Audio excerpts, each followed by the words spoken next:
I stood outside Horizon Tech headquarters with my legs shaking beneath me. The security guard had just pointed across the parking lot, and his words echoed in my head like a gunshot. "There he is, coming out right now with his wife." I turned my head slowly. My heart was pounding so hard I could hear it in my ears. And then I saw him. Gregory. My husband of 8 years, the father of my 2 children. He was walking out of the glass doors with his arm wrapped around a woman's waist. She was tall and beautiful. Her hair was long and shiny. She wore a cream-coloured dress that hugged her body and heels that clicked on the pavement. She was laughing at something Gregory said. He looked at her like she was the only person in the world. Then he leaned down and kissed her forehead. I felt like someone had reached into my chest and squeezed my heart until it stopped beating. I couldn't breathe. I couldn't move. I just stood there watching my whole life fall apart in front of my eyes. The security guard was still talking to me. I couldn't hear him anymore. Everything sounded far away, like I was underwater. I watched Gregory open the car door for this woman. She slid inside like she had done it 1,000 times.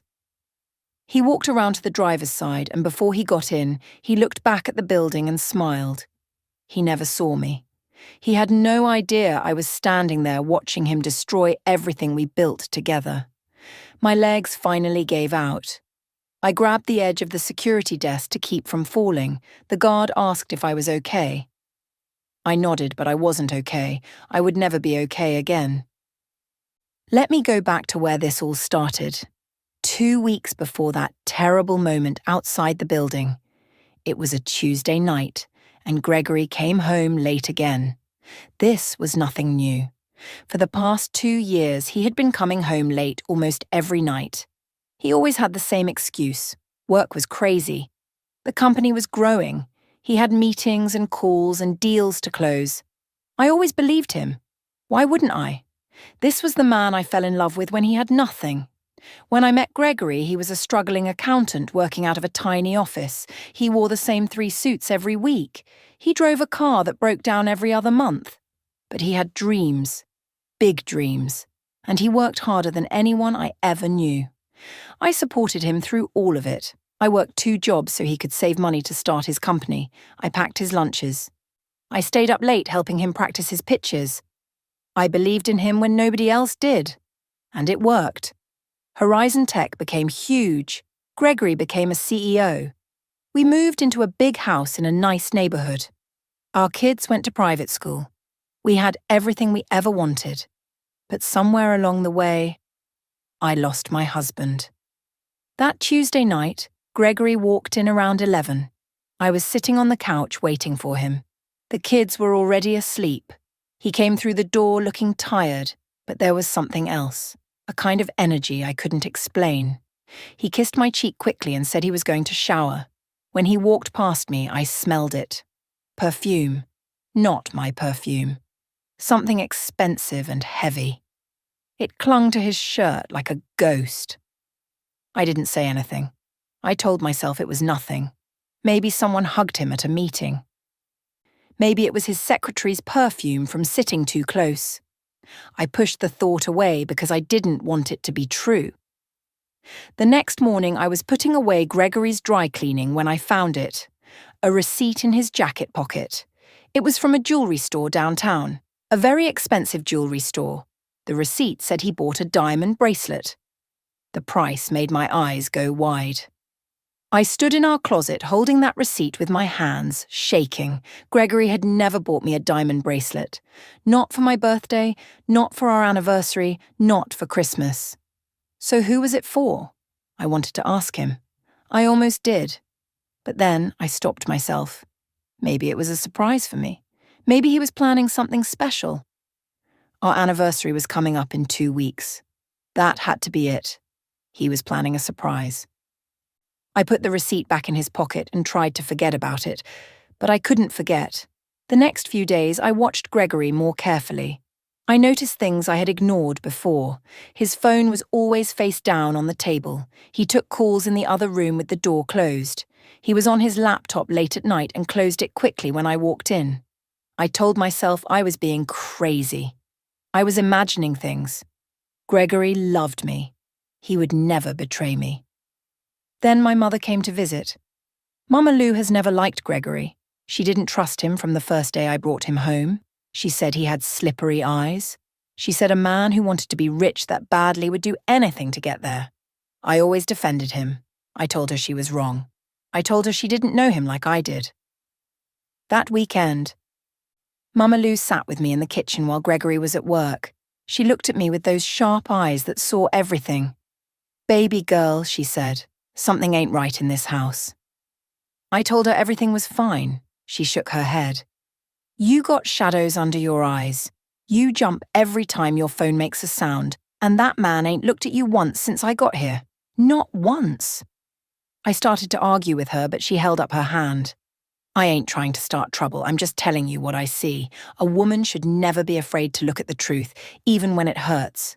We didn't talk about it again, but her words stayed in my head like a splinter I couldn't pull out.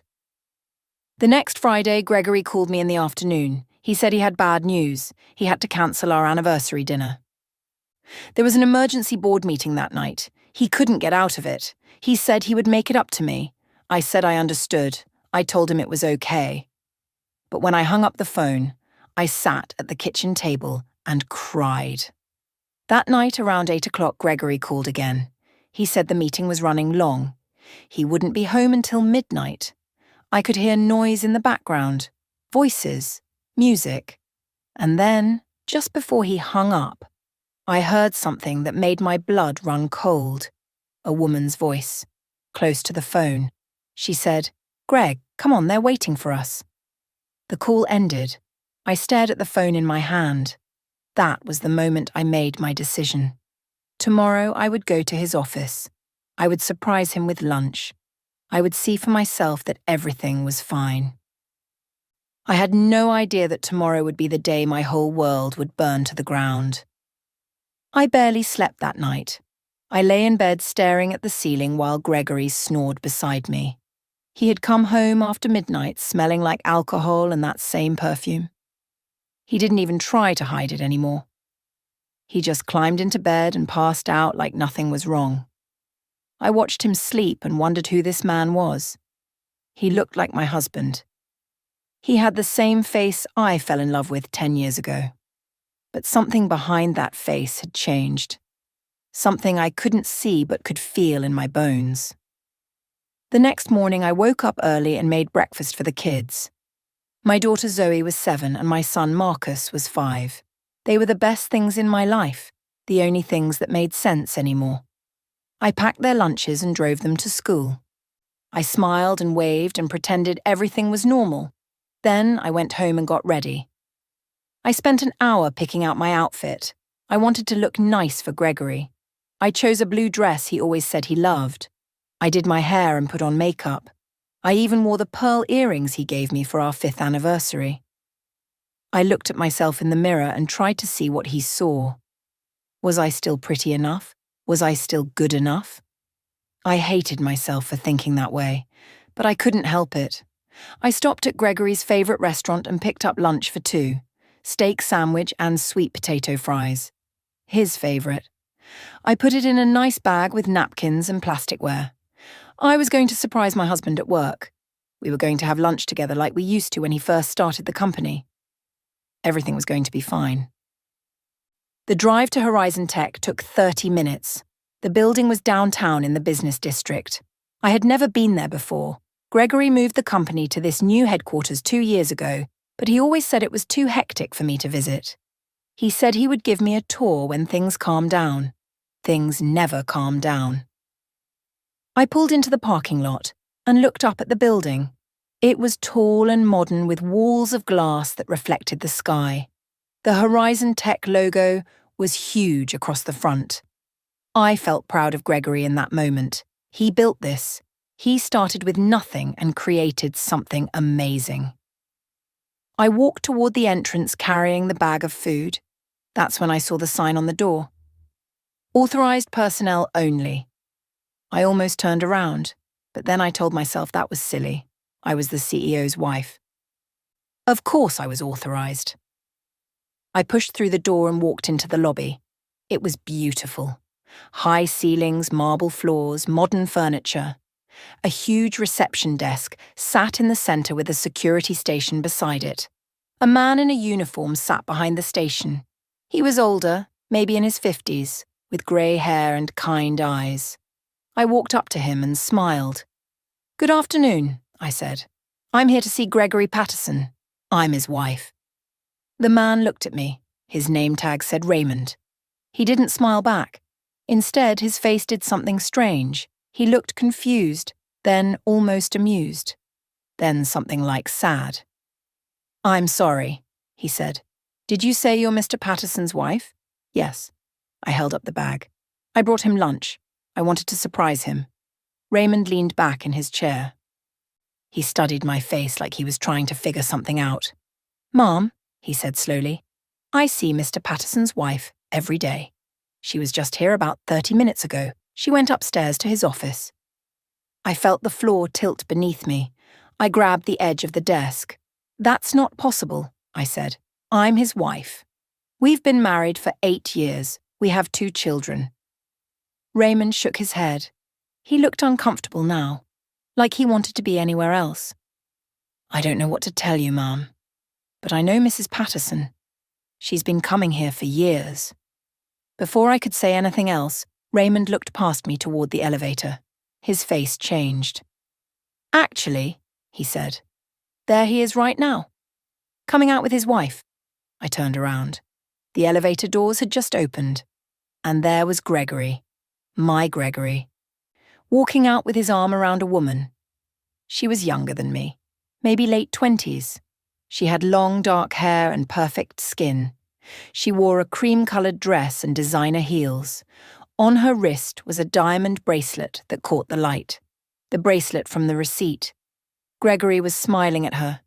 He leaned down and whispered something in her ear. She laughed and playfully pushed his chest. He caught her hand and kissed it. I couldn't breathe. I couldn't think. The bag of food slipped from my fingers and hit the floor. The container popped open and steak and fries spilled across the marble. Raymond jumped up from his seat. Gregory and the woman looked over at the noise. For one terrible second I thought Gregory saw me, but he just glanced at the mess and shook his head. Then he turned and walked toward the door with the woman still wrapped around him. He didn't recognize me, his own wife. He looked right at me and saw nothing. They walked out the front door. I watched them through the glass. He opened the car door for her. She slid inside. He walked around to the driver's side. And then they were gone. I stood there in the middle of the lobby with food all over the floor. Raymond was calling for someone to clean it up. People were walking past me, staring. I was shaking so hard my teeth were chattering. I wanted to scream. I wanted to run outside and chase his car down the street. I wanted to call him and curse him and demand to know who that woman was. But I didn't do any of that. Instead, something cold and hard settled in my chest. It pushed down the pain and the panic. It cleared my head. And in that moment I made a decision. I was not going to confront him. I was not going to cause a scene. I was going to find out the truth, all of it, and I was going to make him pay for every single lie. I turned back to Raymond. He was watching me with pity in his eyes. "I'm so sorry," I said. I made my voice light and embarrassed. "I made a mistake. I'm not here to see Mr. Patterson. I'm actually here to ask about job openings. Do you have any applications?" Raymond stared at me for a long moment. I think he knew I was lying. But he didn't say anything. He just reached under the desk and pulled out a form. "Fill this out," he said quietly. "Bring it back to the front desk when you're done." I took the application and sat down in the lobby. My hands were still shaking, but I forced them to be steady. I filled out the form using my maiden name, Denise Williams. I listed my real qualifications, my business degree, my office experience from before I became a teacher, all the things Gregory told me I didn't need anymore because he would take care of me. I finished the application and brought it back to Raymond. He took it without a word. "Thank you," I said. "I hope to hear from you soon." I walked out of that building with my head held high. I got in my car and drove away. I didn't cry. I didn't scream. I just drove. That night, I made dinner. I helped the kids with homework. I smiled when Gregory came home late again. I asked about his day. He said it was busy. I said that's nice. And I waited. 3 days later, my phone rang. It was the HR department at Horizon Tech. They wanted me to come in for an interview. I said I would be there. I got the job. They hired me as an administrative assistant in the marketing department, 2 floors below Gregory's office, close enough to watch him, far enough to stay hidden. But I couldn't walk in there looking like myself. Gregory would recognize me in a second, so I had to change everything. The day before my first shift, I went to a salon across town. I told the stylist I wanted something completely different. She cut my hair short just below my ears. Then she dyed it dark brown, almost black. I looked in the mirror and barely recognized myself. Next, I went to a drugstore and bought glasses with thick frames. I didn't need glasses, my vision was perfect. But they changed my face. They made me look like someone else. I stood in front of my bathroom mirror that night and studied my reflection. The woman looking back at me was not Denise Patterson. She was Denise Williams, a single woman looking for a fresh start, a woman with no husband and no children and no broken heart. I could do this. I had to do this. That night, Gregory came home late as usual. He dropped his keys on the counter and loosened his tie. He barely looked at me. "How was your day?" I asked. "Busy," he said. "Meetings all afternoon. I'm exhausted." "I have some news," I said. I kept my voice casual. "I got a new teaching position. The hours are longer, so I'll be home later in the evenings. I already talked to my mother about picking up the kids." Gregory nodded. He was scrolling through his phone. "That's nice," he said. He didn't ask where the job was. He didn't ask about the pay or the hours or why I wanted to work more. He didn't even look up from his phone. I stood there watching him, and I felt something inside me turn to stone. The next morning, I dropped the kids at school and drove downtown. I parked in the Horizon Tech garage and walked into the building. Raymond was at the security desk. He looked at me, and I saw recognition flash in his eyes. But he didn't say anything. He just nodded and let me through. The marketing department was on the 14th floor. It was a big, open space with cubicles and glass offices along the walls. My desk was in the middle of the room, small and plain. Nothing like the life I lived at home. My supervisor was a woman named Angela. She was in her 40s with a friendly smile and a loud laugh. She showed me around the office and introduced me to the team. Everyone was nice. Everyone was welcoming. It felt strange to be treated like a normal person, like I was just Denise Williams and not the CEO's secret wife. I spent the first few days learning my job and keeping my head down. I answered phones and filed paperwork and made copies. I smiled and nodded and pretended to care about marketing reports. But I was watching, always watching. I learned things quickly, things that made my stomach turn. The woman I saw with Gregory was named Vanessa Cole. She was his executive assistant. At least that was her official title. But everyone in the office treated her like royalty. They opened doors for her. They stepped aside when she walked down the hall. They called her Mrs. Patterson. The first time I heard it, I was standing at the copy machine. 2 women from accounting were talking nearby. "Did you see Mrs. Marie Patterson's new bag?" one of them said. "It's Chanel. Must have cost $5,000. "Mr. Patterson spoils her rotten," the other woman said. "But she deserves it. She works so hard for this company." I gripped the edge of the copy machine so hard my knuckles turned white. I wanted to scream at them. I wanted to tell them that I was Mrs. Patterson, that I had been Mrs. Patterson for 8 years, that I gave up my career and my dreams to support that man. But I didn't say anything. I just took my copies and walked away. Over the next few days, I learned more. Vanessa had her own office on the executive floor, right next to Gregory's. She attended all the important meetings. She traveled with him on business trips. She had a company credit card with no limit, and she wore a wedding ring. I saw it one afternoon when she came down to the marketing floor. She was dropping off documents for Angela. I was sitting at my desk pretending to work, but I was watching her every move. She was beautiful. I hated to admit it, but she was. Tall and thin with perfect hair and perfect makeup. She moved like she owned the place, and on her left hand was a diamond ring that sparkled under the office lights. I felt sick, but I needed to know more. I started making friends in the office. I smiled and made small talk and brought donuts to share. People liked me, they trusted me, and they loved to gossip.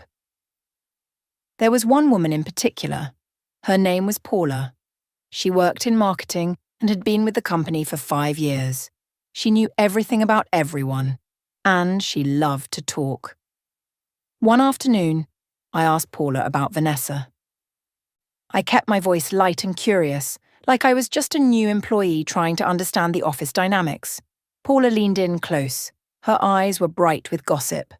"Oh, honey," she said, "that's Mrs. Patterson. She and Mr. Patterson got married about 2 years ago. They had a private ceremony. Very small and elegant. The whole executive team was there." I nodded and smiled, even though my heart was cracking in half. "They seem very happy," I said. "They are," Paula said. "He absolutely adores her. You should see the way he looks at her, and the gifts he buys her. Last month he surprised her with a car, a brand new Mercedes, just because it was Tuesday." I thought about my own car, the Honda I had been driving for 6 years. Gregory always said we didn't need to waste money on a new car for me. He said my car was fine. "That's so sweet," I said. The words tasted like poison. Paula nodded. "They're the perfect couple. Everyone thinks so." That night, I went to the break room on the 14th floor. I told myself I was just getting coffee. But really, I was looking for something. I didn't know what until I found it. There was a bulletin board on the wall. It was covered with company announcements and employee photos. And in the corner, almost hidden behind a flyer for a charity run, were the wedding pictures. I pulled them out with trembling hands. Gregory in a dark suit. Vanessa in a white dress. They were standing under an arch covered in flowers. Gregory was smiling. That real smile he used to give me when we were young and in love and the world was full of possibility. There were more photos. Gregory and Vanessa cutting a cake. Gregory and Vanessa dancing. Gregory's business partners raising champagne glasses in a toast. I leaned against the wall because my legs wouldn't hold me up anymore. This wasn't just an affair. This was a whole other life. Gregory had married this woman. He had stood in front of people and made vows to her. He had given her his name. My name. I put the photos back on the board. I walked out of the break room and into the bathroom. I locked myself in a stall and pressed my hands against my mouth so no one would hear me cry. When I was done, I washed my face and looked at myself in the mirror. The woman looking back at me was not weak. She was not broken.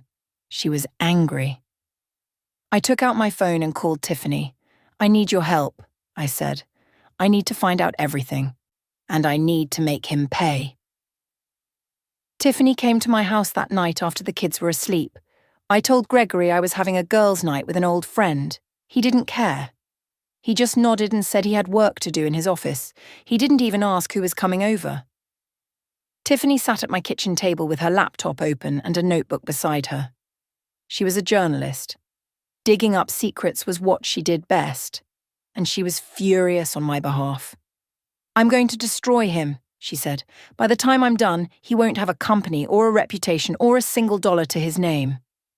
I shook my head. I don't want revenge. I want the truth. I want to know everything before I make any decisions. Tiffany looked at me with fire in her eyes. "Denise, this man married another woman while he's still married to you. That's bigamy. That's fraud. That's criminal." "I know," I said, "but I need to be smart about this. If I go after him without proof, he'll bury me. He has lawyers and money and power. I have nothing." Tiffany took a deep breath. She knew I was right. "Okay," she said. "We do this your way. We gather evidence, we build a case, and when we have everything we need, we take him down." That's what we did. Over the next 3 weeks, I became a spy in my own husband's company. I worked my job during the day and watched everything. I listened to conversations. I paid attention to details. I wrote down names and dates and anything that seemed important. At night, Tiffany did her own research. She dug into Gregory's finances. She searched public records. She called sources and pulled strings. Piece by piece, we put the puzzle together. And what we found made me sick. Gregory didn't marry Vanessa for love. He married her for money. 3 years ago, Horizon Tech was in trouble. The company had grown too fast. Gregory had made bad investments. He was millions of dollars in debt and about to lose everything. That's when he met Vanessa's father. His name was Richard Cole. He was one of the richest investors in the country. He had the money Gregory needed to save his company. But Richard Cole didn't just hand out money. He wanted something in return. He wanted his daughter taken care of. He wanted her married to a powerful man who could give her the life she deserved. So Gregory made a deal. He would marry Vanessa. He would make her his wife in front of the business world. And in return, Richard Cole would invest $50 million in Horizon Tech. Gregory agreed. He married Vanessa in a private ceremony 2 years ago. He gave her his name. He gave her a ring. He gave her everything she wanted. And he never told me. I was still his legal wife. We were still married in the eyes of the law. But in the eyes of his business partners and investors and employees, Vanessa was Mrs. Patterson. I was nothing. Tiffany found more. She found financial records that made my blood run cold. Gregory had been moving money for years. He was transferring assets out of our marriage and hiding them in offshore accounts, our house, our savings, our retirement funds. Even the college funds I set up for Zoe and Marcus. He was draining everything and putting it somewhere I couldn't touch. He was planning to leave me with nothing. But that wasn't the worst part. The worst part came when Tiffany found the court documents. 6 months ago, Gregory filed for divorce. He hired a team of lawyers. He created a strategy to take everything and leave me with nothing. The papers were drawn up and ready to be served. He was just waiting for the right moment. I sat at my kitchen table and stared at the documents Tiffany printed out. My hands were shaking. My vision was blurry with tears. He was going to blindside me, I whispered. He was going to serve me papers and take my children and leave me on the street after everything I did for him. Tiffany reached across the table and grabbed my hand. "He's not going to win," she said. "We have evidence now. We have proof of fraud and hidden assets and bigamy. His lawyers won't be able to save him from this." I wiped my eyes and took a deep breath. She was right. I had spent weeks feeling like a victim. But I wasn't a victim anymore. I was a woman with evidence. And evidence was power. The next day at work, something unexpected happened. I was leaving the building around 6 o'clock. Most people had already gone home. The lobby was quiet and empty. Raymond was at the security desk, like always. I nodded at him as I walked past, but he called out to me, "Ms. Williams, can I speak with you for a moment?" I stopped and turned around. Raymond looked serious. He glanced around to make sure no one was listening. "I know who you are," he said quietly. My heart stopped. I opened my mouth to deny it, but he held up his hand. "I recognized you the first day you came here, when you asked about Mr. Patterson and said you were his wife. I've worked in this building for 15 years. I never forget a face." I didn't know what to say. I just stood there frozen. Raymond leaned forward. His voice was barely above a whisper. "I've seen things in this building. Things I wish I could forget. Mr. Patterson is not a good man. He treats people like they're disposable. He lies and cheats and doesn't care who he hurts." I found my voice. "Why are you telling me this?" Raymond looked me straight in the eyes. "Because I want to help you. Whatever you're planning, whatever you're trying to do, I want to help." I studied his face. I saw no deception there, only sincerity and something that looked like anger. "Why?" I asked. "Why would you risk your job to help me?" Raymond was quiet for a moment. Then he said, "I had a daughter. She married a man like Mr. Patterson, rich and charming and full of lies. He destroyed her life. She never recovered. He paused. His jaw tightened. I couldn't save my daughter, but maybe I can help you. I felt tears prick my eyes. This man didn't know me. He owed me nothing, but he was willing to risk everything to help me fight back. What can you do? I asked. Raymond reached under the desk and pulled out a flash drive. Security footage, he said. 3 years' worth. Every time Mr. Patterson and Ms. Cole were together, every private meeting with lawyers, every handoff of cash and documents, it's all here. I took the flash drive. It was small and light, but it felt like a weapon in my hand. There's more, Raymond said. The annual gala is in 2 weeks. Every important person in the company will be there. Investors, partners, media. Mr. Patterson is giving a speech. Ms. Cole will be right beside him. He looked at me with something like hope in his eyes. If you're going to make your move, that's the place to do it. I closed my fingers around the flash drive. My mind was already racing. The gala. 500 people, cameras everywhere. Gregory on stage talking about integrity and family values with his fake wife beside him. It was perfect. I looked at Raymond and nodded. Thank you, I said. I won't forget this. He nodded back. Give him hell, Mrs. Patterson. I walked out of that building with the flash drive in my pocket and a plan forming in my head. I had the evidence. I had the moment. Now I just needed the courage to do what had to be done. 2 weeks. That's all I had to wait. 2 weeks until the gala. 2 weeks until Gregory Patterson's world came crashing down. The night of the gala arrived. I stood in front of my mirror at home and looked at myself one last time. I was wearing a red dress. Not the kind of dress I usually wore. This one was bold and elegant and impossible to ignore. I bought it with my own money. Money I had been saving for months without Gregory knowing. My hair was back to its natural colour. I had washed out the dark dye and let my real self come through. No more glasses. No more disguise. Tonight I was not Denise Williams from the marketing department. I was Denise Patterson, legal wife, mother of 2, and a woman who had been lied to for the last time. Gregory had left for the gala 2 hours earlier. He said he had to be there early to prepare for his speech. He didn't ask if I wanted to come. He never even mentioned the event to me. In his mind, I was just the woman who stayed home with the kids. I wasn't part of his real life. Mama Lou came over to watch Zoe and Marcus. She took one look at me in that red dress and smiled. You look like a woman on a mission, she said. I am, I said. She hugged me tight. Give him what he deserves, baby girl. And then come home to your children. Tiffany picked me up outside. She was dressed up too, but she wasn't coming inside. She would wait in the car in case I needed a quick escape. She handed me a small clutch purse. Inside was a flash drive with all the evidence. Financial records, court documents, security footage. Everything we had gathered over the past month. You sure about this? Tiffany asked. I nodded. I've never been more sure of anything in my life. She squeezed my hand. Then go in there and burn it all down. The gala was held at a grand hotel downtown. When I arrived, the ballroom was already full. 500 people in expensive clothes drinking champagne and laughing like they didn't have a care in the world. Crystal chandeliers hung from the ceiling. A live band played soft music. Everything was beautiful and elegant and fake.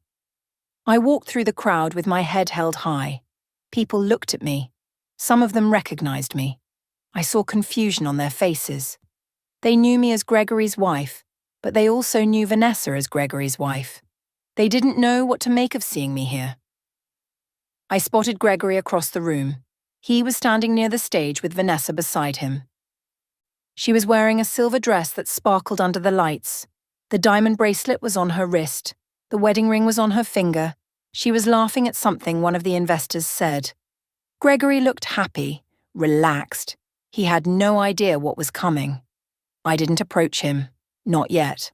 I wanted him to see me first. I wanted him to sweat. It didn't take long. About 10 minutes after I arrived, Gregory's eyes found me across the room. I watched his face change, first confusion, then recognition, then pure terror. He said something to Vanessa and walked toward me. His jaw was tight. His eyes were hard. "What are you doing here?" he said through his teeth. He grabbed my arm and tried to pull me toward the exit. I yanked my arm away. "Don't touch me." "You need to leave," he said. "Right now. You're going to ruin everything." I smiled at him, a cold smile that I didn't know I had in me. "I'm not going anywhere, Gregory. I'm your wife. I have every right to be here." His face turned red. He looked around to see if anyone was watching. People were starting to notice us. "We'll talk about this at home," he said. "Just leave now and I'll explain everything." "You've had 8 years to explain," I said. "Tonight I do the talking." I walked away from him and disappeared into the crowd. I could feel his eyes following me. I could feel his panic rising. Good. The next hour was torture for him. I watched him try to keep Vanessa away from me. He kept making excuses to move her across the room whenever I got close. He was sweating through his expensive suit. He couldn't focus on his conversations. He kept looking around for me like I was a ghost haunting him. I enjoyed every second of it. Finally, the time came. The band stopped playing. The lights dimmed. A spotlight hit the stage. The host announced that Gregory Patterson, CEO of Horizon Tech, would now give his keynote speech. Gregory walked onto the stage. Vanessa stood in the front row, beaming up at him like he was a king. Gregory gripped the podium and tried to smile, but I could see his hands shaking. He started his speech. He talked about the company's success. He talked about growth and innovation and the future. Then he started talking about values. Integrity, honesty, trust. I almost laughed. Then he said the words I was waiting for. "None of this would be possible without the support of my beautiful wife. She has been my rock and my partner through everything. I am so grateful to have her by my side."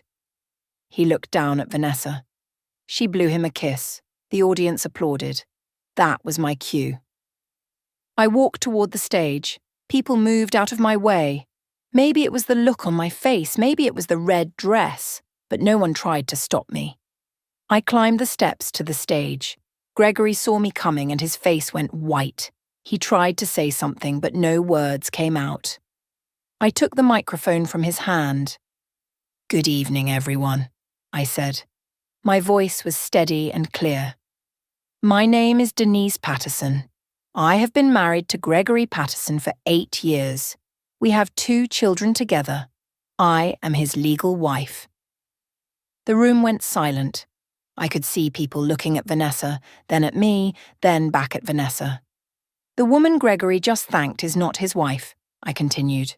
"Her name is Vanessa Cole. Gregory married her in a fake ceremony 2 years ago as part of a business deal. He committed bigamy, he committed fraud, and he has been stealing from our family ever since." I turned to the screen behind me. Raymond had helped me set this up earlier. I pressed a button and the evidence appeared. Documents, photos, financial records, screenshots of the secret divorce filing. I let the audience see it all. "Gregory has been hiding assets in offshore accounts," I said. "He has been draining our children's college funds. He filed for divorce 6 months ago and never told me. He was planning to leave me with nothing." The room erupted. People were shouting, cameras were flashing. I saw investors pulling out their phones. I saw Vanessa trying to run for the exit. Security stopped her at the door. Gregory stood frozen beside me. His mouth was open. His face was grey. He looked like a man watching his own funeral. I turned to him one last time. "You took 8 years of my life," I said. "You lied to me every single day. You made me believe I wasn't good enough while you built a whole other life with someone else. But you made one mistake, Gregory. You underestimated me." I dropped the microphone on the stage. The thud echoed through the silent room. I walked off the stage and through the crowd. People parted for me like I was on fire. I didn't look back. I didn't need to. Tiffany was waiting outside with the car running. Mama Lou was in the back seat. She had left the kids with a neighbor because she wanted to be there when I came out. I got in the car and closed the door. Tiffany pulled away from the hotel. "How do you feel?" Mama Lou asked. I thought about it. I thought about the life I was leaving behind, the lies, the betrayal, the man I thought I knew.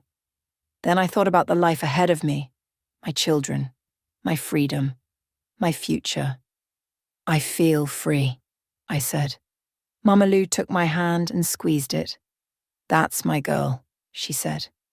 I looked out the window as the city lights blurred past.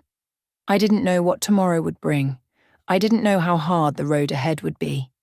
But I knew one thing for certain. I was done being invisible. I was done being lied to. And I was done letting anyone else write my story. From now on, I would write it myself.